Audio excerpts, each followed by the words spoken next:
Okey, bismillahirrahmanirrahim. Assalamualaikum warahmatullahi wabarakatuh. Salam sejahtera dan juga salam hormat, salam mesra saya ucapkan kepada anda. Salam panca abadi Otomobil Senang Berat kepada anda yang sedang menonton Facebook Live ataupun video ini. Kepada anda semua yang mana yang sedang menonton ni, saya ucapkan terima kasih banyak-banyak di atas kesudian anda menonton video yang saya paparkan pada kali ini. Okey, tujuan saya buat video kali ini adalah ingin nak berkongsi kepada anda tentang apakah sebenarnya menjadi punca kita punya pinjaman kita ditolak oleh pihak bank. Jadi ramai yang ingin tahu dan ramai yang tidak tahu. Jadi pada kesempatan ini saya ingin berkongsi kepada anda untuk menceritakan ataupun memberikan sikit maklumat kenapa kita selalu ataupun beramai orang akan menjadi konflik apabila pinjaman itu ditolak. Okey, antara sebab-sebab dia adalah kita ada 8 sebab punca utama yang kita perlu ambil kira. Okey, yang pertama adalah kemampuan kita. Okey, kemampuan kita adalah untuk antara salah satu punca ataupun satu elemen yang penting, kerana kalau kita tidak mampu, bagaimana kita nak melunaskan pinjaman tu? Kan. Jadi macam contohnya kalau kata gaji kita 2,200, okey, gaji kita 2,200, kemudian pinjaman ansuran kita bernilai 1,500. Jadi 2,200 tolak 1,500 baki RM700. Jadi baki RM700 tu akan sama ada kita akan jadikan satu perhitungan sama ada kita boleh ke survive dengan baki RM700 tu. Mungkin boleh, mungkin tak boleh. Tetapi pihak bank mengambil kira semua benda-benda tu sama ada kita benar-benar mampu untuk bayar dan kita ada duit kecemasan sekiranya berlaku apa-apa pada diri kita. Itu satu. Yang kedua, berkenaan dengan sikris dan juga sitos. Okey, sikris dan sitos ni sebenarnya adalah dua benda yang berbeza. Sikris dan sitos, kerana sikris ni dia ambil kira macam ni.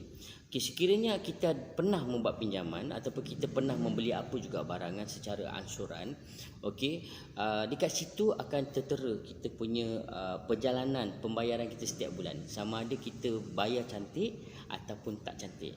Sama ada kita lewat bayar ataupun tak bayar langsung. Sekiranya kalau kita tak bayar langsung ataupun kita lewat bayar, sama ada kita pinjaman kereta ke, kad kredit ke, jangan sekali-sekali kalau lewat bayar atau kena tertangguh beberapa bulan, kerana dia akan mengakibat kita punya rekod pembayaran kita tak cantik.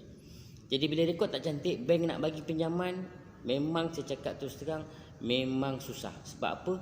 Dia akan pertimbangkan, dia kata dia akan cap kita sebagai orang yang liat nak bayar hutang ataupun bayar pinjaman kita. Jadi anda kena ingatlah kat situ, kan. Jadi kalau anda tak ingat kat situ, susahlah saya nak bagi tahu, tapi itulah hakikat dia. Okey, yang ketiga adalah skor kredit. Okey, yang ketiga adalah skor kredit, yang mana dia lebihkan kepada sikap kita dalam kita menjalankan transaksi kewangan. Contohnya kita tak pernah buat pinjaman, kemudian kita punya rekod kita kosong. Jadi bila rekod kita kosong, bank nak tengok sama ada kita ni pernah buat pinjaman atau tak pernah pinjaman. Macam mana dia ni boleh bayar ke tak boleh bayar, kan. Jadi daripada situ dia akan menjadi satu benda yang konflik juga, kan. Sebab rekod kita cantik, tak ada apa pembayaran, tak ada apa-apa pinjaman, apa-apa semua, tak ada apa-apa ansuran yang besar-besar, tiba-tiba kita nak buat pinjaman. So keyakinan pihak bank untuk memberikan kelulusan tu juga akan diambil kira. Okey. Yang keempat adalah pekerjaan. Okey, pekerjaan kita adalah salah satu elemen yang paling penting juga, kerana kalau kita tak kerja, kita macam mana kita nak buat pinjaman, macam mana kita nak bayar, kan. Jadi peluang untuk orang yang bekerja tetap tu adalah lebih cerah berbanding orang yang bekerja kontrak ataupun yang bekerja cara sambilan. Kerana apa? Dekat situ akan menjadi nilai ukur kepada kita sama ada kita benar-benar kita boleh bayar ataupun kita tak boleh bayar. Kat situ. Sebab apa? Kalau boleh seboleh-bolehnya carilah pekerjaan tetap, kerana ia boleh membantu kita dan ia boleh menyelamatkan kita dalam apa juga keadaan. Kerana keyakinan kita mendapat pendapatan tetap ni, kita dah tahu dah setiap bulan kita akan dapat pendapatan kita banyak ni. Jadi kita nampak peluang potensi tu akan lebih cerah. Okey. Kemudian yang kelima adalah debit service ratio, yang mana setiap bank mempunyai debit service ratio yang berbeza. Jadi anda tak perlu orang kata apa, tak perlu terkejut ataupun perlu tertanya bahawa kenapa bank ni boleh, kenapa bank ni tak boleh, kenapa bank tu ni. Sebab masing-masing mempunyai SOP yang tersendiri. Jadi kita kena faham debit service ratio diorang adalah berbeza, dan ia orang kata apa, dia adalah berkait rapat antara satu sama lain. Okey, kerana kalau kita gaji kita kurang atau gaji kita hanya cukup makan, untuk peluang kita mendapat kelulusan tu agak tipis berbanding kita ada baki yang agak besar dan nilai dia, insya-Allah mungkin benda tu orang kata apa, boleh dipertimbangkan dan juga boleh kita tahu. Okey, yang keenam dan yang keenam saya nak kongsi kat sini adalah dokumen kita tak lengkap. Kenapa saya cakap dokumen kita tak lengkap? Untuk setiap permohonan pinjaman, sama ada pinjaman kereta ataupun rumah, kita memerlukan bank statement, kita memerlukan slip gaji kita sekurang-kurangnya 6 bulan. Okey, yang kedua, kita kena ada penyata income tax. Kita ada penyata income tax dan juga kita ada penyata KWSP, dan juga kita ada penyata account bank yang lain. Mungkin kita ada bukan kita ada satu account bank saja, mungkin kita ada 2 atau 3. Ketiga-tiga benda ni adalah membantu kita untuk membuat pinjaman sama ada kita benar-benar berkemampuan ataupun tidak berkemampuan. Dan kat situ juga pihak bank akan menilai sepenuhnya sama ada kita betul-betul antara orang yang sempoi ataupun yang jenis pendapatan yang luar biasa ataupun pendapatan yang macam tu, yang biasa-biasa saja. Alright. Satu yang seterusnya adalah yang ketujuh adalah personal profile. Personal profile kita, kerana pihak bank akan ambil kira kita punya faktor usia kita, faktor umur kita, pendidikan kita, pekerjaan kita dan tempat tinggal kita.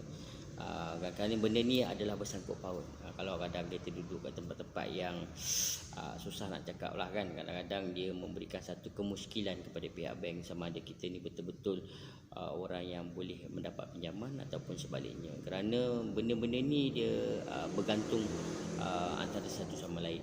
Jadi kita kena faham lah, kita kena faham. Itu antara satu yang paling penting. Yang ke-8 adalah bankruptcy. Okey, yang ke-8 adalah bankruptcy. Kerana terus terang saya cakap dengan anda, kalau sekiranya anda telah disahkan seorang yang bankrupt, saya kena bersikap jujur kepada anda bahawasanya kalau orang yang dah berdapat status bankrupt ni, buatlah pinjaman apa-apa pun, memang takkan dapat.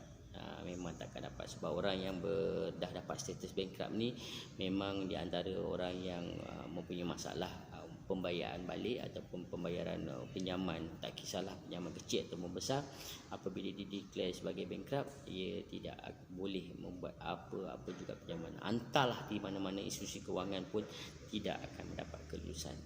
Itu antara 8 kriteria ataupun 8 sebab-sebab utama yang mana menyebabkan pinjaman kita ditolak oleh pihak bank. Saya rasa pengkongsian yang saya bagi itu adalah 8 elemen utama itu adalah akan boleh menjadikan satu intipati dan juga menjadi satu pedoman kepada anda untuk anda kaji sendiri, anda pertimbangkan sendiri kalau anda sebelum anda nak submitkan mana-mana pinjaman kepada pihak bank untuk sama ada nak beli kereta ataupun nak beli rumah.